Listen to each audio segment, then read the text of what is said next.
ایک دن ان کا باپ ان سے ملنے کے لیے آیا ان کے دفتر میں، تو ان کے والد نے کہا کہ بیٹا دنیا میں سب سے طاقتور کون ہے؟ جب یہ بات کر رہا تھا نا تو وہ اپنے بیٹے کے پیچھے اس کی کرسی کے اوپر کھڑا تھا اور اس کا ہاتھ بیٹے کے کندھے پر تھا. تو اس کے بیٹے نے کہا اب دنیا کا سب سے طاقتور شخص میں ہوں. اس کے باپ کو بڑی حیرانی ہوئی. اس نے پھر کہا بیٹا دنیا کا سب سے طاقتور شخص کون ہے؟ پھر سوچو. اس نے کہا میں ہوں. تو اس کا باپ رنجیدہ سا ہو گیا. وہ چل کے دروازے تک پہنچا. جب دروازے پر پہنچا اس نے کہا ایک بار پھر پوچھ لوں.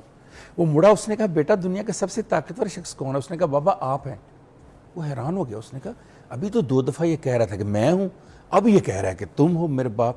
اس نے کہا بیٹا یہ کیا فرق ہے؟ سنیے اس کا جواب ہمارے افیسر کا.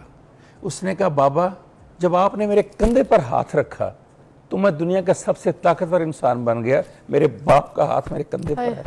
جب آپ نے ہاتھ ہٹایا میں کمزور ہو گیا. بابا آپ طاقتور ہو گئے سب سے.